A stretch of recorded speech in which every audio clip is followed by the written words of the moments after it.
टीकमगढ़ जिले के नगारा गांव में दिल्ली से पैदल चलकर आए श्रमिकों को ग्रामीणों ने गांव के भीतर नहीं आने दिया। 4 दिनों से ये श्रमिक 3 किलोमीटर दूर गांव के किनारे पन्नी की झोपड़ी बनाकर गुजर बसर कर रहे हैं। 3 परिवारों के तकरीबन 15 लोग यहां पर मौजूद हैं। गांव से परिजनों के माध्यम से खाना लाने वालों को भी गांव में न घुसने देने की धमकी मिल रही है। हालांकि इस मामले की जानकारी गांव के सचिव को होने के बाद भी आला अधिकारियों को मामले से अवगत नहीं कराया गया। श्रमिकों का कहना है कि 8 दिन पैदल चलकर दिल्ली से वे अपने गांव आए थे।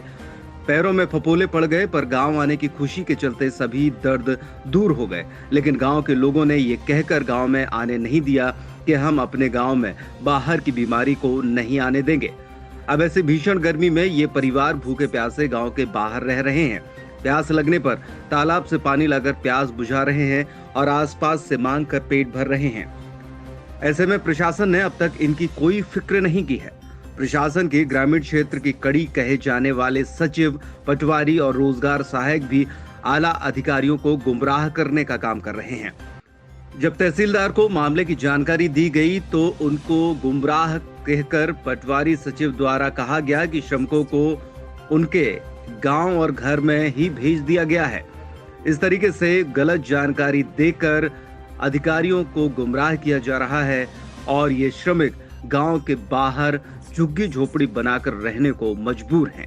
क्या बोलते हैं कि आप बाहर कर देंगे गांव से? तुम उनको खाना दे के जाती हो, तुम खाना लेके जाते हो, तुम उनके पास रहती हो, तुम बैठते हो। हाँ, तो ये बोलते हैं। तो आप लोगों को मना करते हैं अंदर आने से? हमारी को तो नहीं किए, लेकिन उनके बच्चे क्यों करिए। हाँ, उनके बच्चे आ रहे हैं तो बच्चे हो कर दिए बने। हाँ, धमकाते तो हैं गांव वाले? हाँ, धमकाते तो हैं। तो ये लोग तो अंदर जा नहीं पाएंगे अब? नहीं क्योंकि गांव वालों ने तो बाहर कर दिया ना। हाँ, बाहर कर दिया। आप लोगों से भी धमकी दी है आप लोगों को? हमारी को तो हम तो जैसे हम यहीं पर खुद रह रहे हैं, 4 दिन से बच्चे आ रहा है तो हम बच्चे से हमारे को कोई नहीं बोली। हम घर गाँव जाएंगे तो हमारे को भी देंगे, बोलेंगे कि तुम भी वहीं पे रह रहे है तो तुम भी बाहर रहोगे।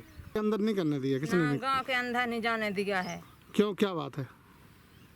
ये बोलते हैं कि आप गांव से आए हो तो ये रोग लेके आए हो, बाहर से आए हैं? हाँ, बीमारी लेके आए हो, आप अंदर नहीं जाने दे रहे। तो हम अपने साहब यहाँ रुक गए, अपने कुआ पे ताला है उसका। कितना दिन हो गया आपके लिए? हमको 8 दिन हो गए निकते अभी 3-4 दिन अभी हो गए। यहाँ रुके आप 4 दिन? 4 दिन हो गए साहब। अच्छा, तो आपको खाने पीने की व्यवस्था हुई किसी ने? ये नहीं, कई सब परिवार वालों वहाँ लगे आए अपने कुआ पे, तो उन्हें देखा है कि लोग भूखे मर जाएंगे तो वो लोग ले आए खाना। तो ये गांव वाले बोलते हैं कि कहाँ जा रहे हैं तुम खाना ले। कई हमारे परिवार के आ गए गांव से बाहर से तो खाना ले, बोले कि तुम भी वहीं रह जाओगे, तुम मत आना यहाँ पे। अच्छा, तो सब खाना भी बंद कर दिया उनने। फिर कैसे आप लोग गुजर कर रहे हैं? अब पता है साहब, हम भूखे प्यासे क्या करेंगे, खाना भी बंद करा दिया उनने। यहाँ बोले सरपंच से कट्टी यहाँ रहना, यहाँ रहने लग गए। खाने को कुछ व्यवस्था ही नहीं है, तो फिर मम्मी आती हैं रख जाती हैं दूर, हम लोग खा लेते हैं, कुआं से पानी भर ले आते हैं तो पी रहे, यहीं रह रहे। कुछ यहाँ रहने को छाया भी नहीं है, धूप में सारे दिन बच्चे भी खेलते हैं। कितने दिन हो गए आपके? 4-5 दिन हो गए हम लोगों को यहाँ। तो सेक्रेटरी वगैरह आए कुछ राशन पानी देने के लिए? नहीं, अभी नहीं आए, लेकिन वे जिस दिन आए थे गाँव से उसी दिन आए थे अकेलो। तो देने कुछ नहीं आए, पूछने आए थे? देने कुछ नहीं आए थे, जिस दिन आए उसी दिन आए थे, नाम लिख ले गए थे भाई। गाँव का पिछले 4 दिन से वो गांव के बाहर रह रहा है। गांव वालों ने भी उस पर आपत्ति दर्ज की है कि अब यहाँ पर अंदर नहीं रह सकते आप, और प्रशासन के द्वारा भी वहाँ पर उसकी खाने पीने की व्यवस्था ऐसी नहीं की गई है, जिससे वो लोग परेशान हैं।